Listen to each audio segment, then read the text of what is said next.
Are you a cat lover? Does the adorable mewing of kittens scream Commander deck? Well, if it doesn't yet, it will, because we will be talking about my very own Kemba Kha Regent, a very budget-friendly deck that utilizes many of the cards from the Commander 2014 Forged in Stone Precon deck.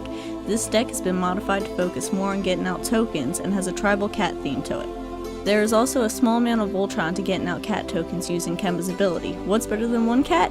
50 more. Obviously, we can get the vast majority of cards for this deck from the Forged in Stone deck. Most of the additions come from adding more cats to the equation. We have a large amount of life gain that starts with Soul Warden that gives us life gain every time a creature hits the field. Battlegrace Angel and Angelic Skirmisher both give lifelink to our creatures, which can cause our life total to climb out of reach. True Conviction makes our creatures ridiculous in combat, as the double strike will cause us to gain life twice for each creature that attacks. Rock's Faithmender doubles our life gain, which can bring our life gain into the triple digits. But what do we do with all of this life? Felidar Sovereign is a win con if we can drop it while holding a life total of 40 or higher. Sarah Avatar also can become gigantic, the higher our life total. Give it lifelink and it'll double in strength every turn. That can get out of hand very fast. Another use for all that life is Stormherd. When we sit at 74 life after a ton of lifelink triggers, Stormherd translates into a massive herd of flying Pegasi with enough oomph to take out the entire table. Now what about the cats? We want to make cat tokens, so let's talk about some of the ways this deck can spawn them. Deploy to the Front and Core Assembly both double the amount of creatures we have in play. White Sun Zenith gives us a ton of cat creatures and goes back to the deck to be replayed later on. Now we need to buff up these creature tokens to make them more dangerous. Archetype of Courage gives our troops first strike, Angelic Field Marshal gives them vigilance as long as Kemba is in play. Honor of the Pure is a cheap buff to all our creatures. Cathars Crusade can make one token generator max out our firepower. It's like catnip for token decks. The deck also contains a few choice equipment to help Kemba and other creatures power through opponents' defenses. Stratus Scythe gives us a giant buff for having a field of planes in play.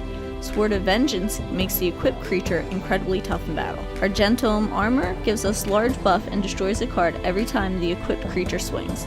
Since so few players, if any, run walls in Commander, Prowler's Helm basically reads equipped creature is unblockable. Finally, Konda's Banner gives a boost to all cards that share a type and/or color with the equipped creature.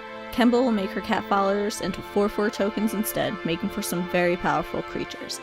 And if we need a second copy of any equipment, Masterwork of Ingenuity will come to play as a clone of any equipment.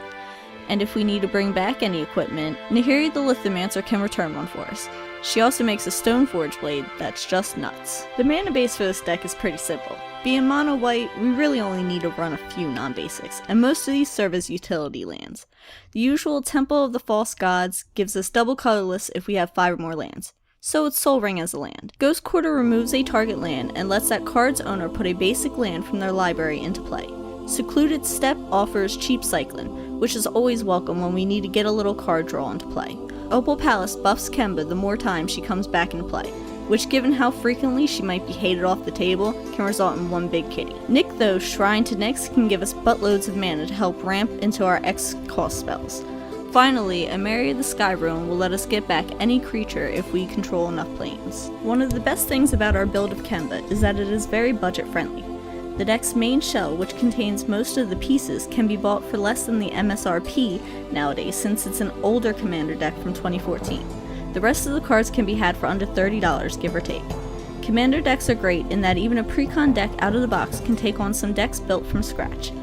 I've even used this Kemba to take down the Rafik deck that had a lot of work put into it. This deck is a prime example of taking a pre-con deck and melding it into a fun themed deck. Best yet, with all the cat tokens this deck can make, it gives us good reason to buy adorable little tokens just for it. Anyway, that's going to wrap up this deck for today. I hope you enjoyed this Commander deck tech. If so, remember to like the video and share it with your MTG playgroup as it really helps the channel grow. Finally, remember to subscribe to the Planeswalker Project for more Magic the Gathering videos like this one. Thank you.